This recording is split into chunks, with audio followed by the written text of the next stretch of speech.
Instagram teen accounts have automatic protections for what teens see and who can contact them, plus time management tools. And Instagram will continue adding built-in safety features to help create age-appropriate experiences. Learn more about teen accounts and Instagram's ongoing work to protect teens online at instagram.com/teenaccounts. Listen, all you New Yorkers.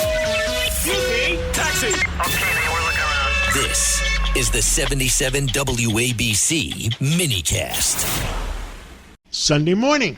With us today is Senator George Borrello from Chautauqua County in upstate New York.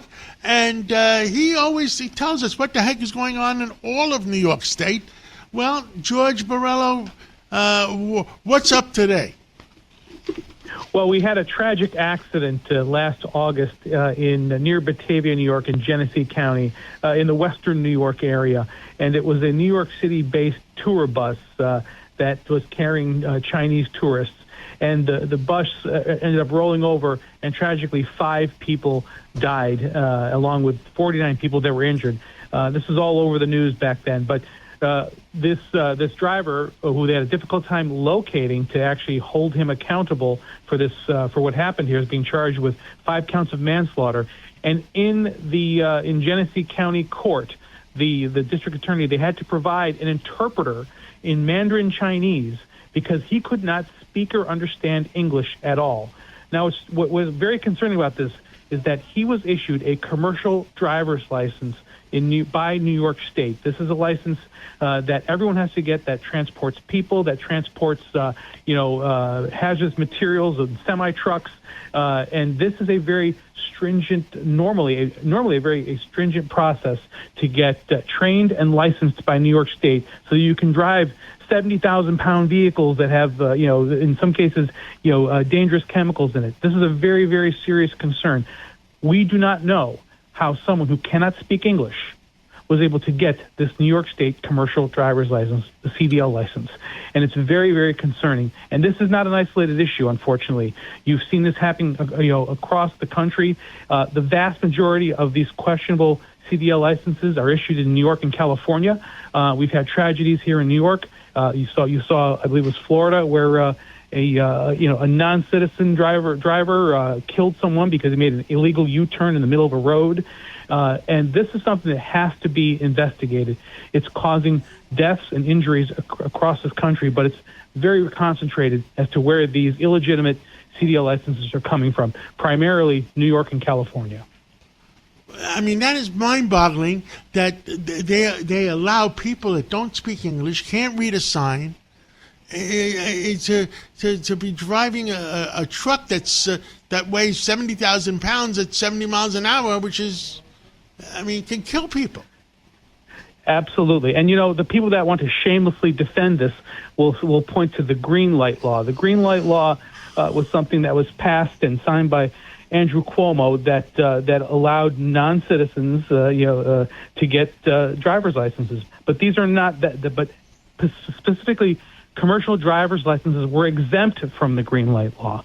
And that's the most concerning part. So that they won't use this excuse that we allow non-citizens, but you still have to pass the basic test. You still have to pass every single test when it comes to being able to speak and understand English so that you can read road signs. But in the case of a commercial driver's license, that is an even higher threshold that has to be reached, including competency. I'm hearing stories from around my district. One story that a mayor in one of the local villages told me was that during a snowstorm, a truck driver could not speak English, got his truck stuck in the middle of Main Street, and the sheriff, who actually himself was a CDL licensed driver, had to come and get and maneuver the truck because the driver couldn't figure out how to do it himself and couldn't communicate in English. So this is happening in our rural communities. It's happening on our major roadways, and I'm sure it's happening in New York City. So I'm asking a simple question. Did somebody in the system give permission for the clerk to give out those licenses, or is the clerk that stupid? Well, I would appear that that there is definitely some kind of I would call it a conspiracy. The fact that for political reasons, people are passing out CDL license to unqualified drivers. Now, it probably starts with some kind of a fraudulent CDL school, commercial driver's license school that's fraudulent, that's just handing out certificates to people, but it's up to New York State DMV to determine whether or not these people are actually qualified. And if they can't speak in English and they can't understand the forms they're supposed to be signing and they cannot read roadsides, then they should absolutely not be issued a CDL license. So there's no doubt that New York State, for political reasons, are passing out these licenses to clearly unqualified people. Unbelievable. It's just, you scratch your head sometimes and just say the words unbelievable. Anything else you want to tell our listening audience this Sunday morning?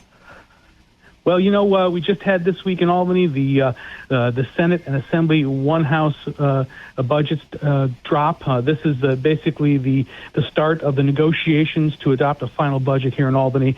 And after the governor put a record-breaking budget out at $260 billion, that wasn't good enough for my Senate Democrat colleagues.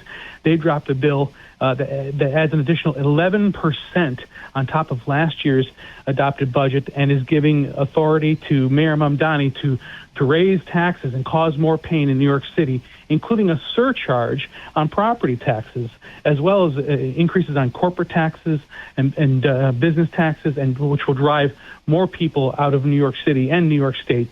Employers, families, and the ripple effect of these tax increases are going to result in cost increases that will touch every single New Yorker at every level of income. So this is just to satisfy this radical socialist agenda that Mayor Mamdani is pushing, and will be to the detriment, once again, of the people of New York City and New York State.